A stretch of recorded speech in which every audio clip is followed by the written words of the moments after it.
우원식 선출에 관한 후보풍이 장난이 아닙니다. 선거 때 국민, 당원들의 조아리고 이재명 이름과 얼굴을 팔며 국민 당원의 뜻을 받들겠다고 말한 그들이 당선 후 22대 국회 개원도 전에 드러낸 첫 본심이 우원식 국회의장이었기 때문입니다.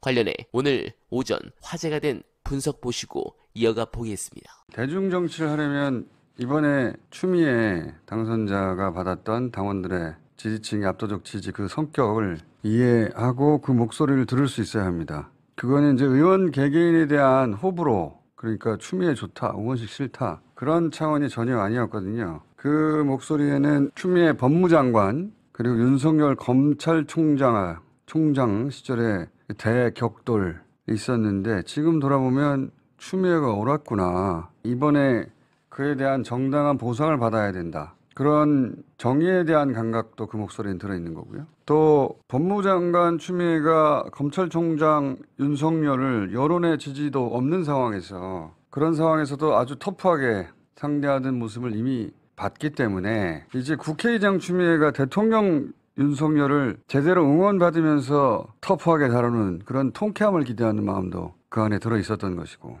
특히 22대 국회 전반기는 전쟁과 같은 상황이 벌어질 거란 말이죠. 그 가운데는 대통령과 부인을 향한 특검도 들어있고 그러면 양쪽이 사활을 건 목숨을 건 격전이 살벌하게 벌어질 텐데 그런 살벌함 속에서도 겁먹지 않고 맞설 사람은 추미애란 그런 경험칙에 근거한 기대감이 거기 들어있는 거죠. 또 경험칙에 근거한 봤으니까 그 이전에 대중정치를 하면 이런 목소리를 이해하고 들을 줄 알아야 해요. 그걸 들을 줄 모르면 개인은 지난번 경선에서 탈락하는 것처럼 탈락하거나 아니면 선거에서 낙선하는 겁니다. 그리고 세력은 정의당처럼 퇴출이 되거나 집권을 못하게 되는 거예요.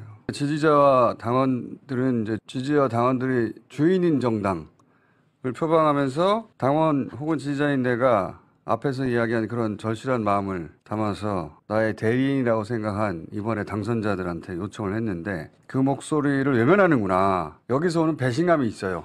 예, 이 배신감, 상실감은 가볍게 올 일이 아닙니다. 네, 공감합니다. 사실 조금 걱정이었던 부분은 뉴스공장에서 우원식의 여유있는 얼굴과 민주당 의원들과 상의하고 협치를 강조한 이유가 밀어주는 사람들이 있으니 앞으로 이 사람들의 의견에 따르고 결정하겠다고 해석됩니다. 충격적인 것은 이길 거라는 걸 우원식도 알고 우상호도 알고 지지한 모든 의원들은 알았을 거라는 겁니다. 이게 바로 핵심입니다. 어제 사건에 대해 당원들의 민심이 터진 이유는 우원식이 싫어서가 아닙니다. 시작도 하기 전에 꼬리 내리는 것들이 이렇게 많다는 게 너무 아파서입니다. 싸우라고 뽑아줬더니 싸우겠다고 해서 지지해줬더니 막상 국회의원 되고 나서는 무기명에 숨어서 시작도 하기 전에 윤석열과 타협하겠다고 꼬리 내리는 것들을 보자니 배신당했다는 분노에 허탈감에 그래서 아픈 겁니다. 그런 부분에서 일단 이제는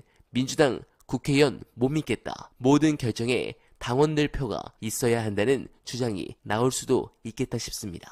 명심이 어디에 있었는지 우린 알 수 없지만 만약 우원식 뽑은 게 명심에 반한 결과였다면 이재명 대표께서 민주당을 견고하게 잡고 있지 않음을 말해주는 거라 내부적으로도 혼란스럽겠습니다. 앞으로 우원식 민주당 국회의원들 발걸음은 솔직히 저는 우려가 됩니다. 저 표들이 차후 체포동의안이 올라오면 또 무슨 짓을 할지 모를 것 같은 기분까지 듭니다. 물론 그런 짓을 막기 위해 어느 바는 최선을 다할 것을 약속드리며 이번 영상은 여기서 인사드리겠습니다. 여러분 고맙습니다.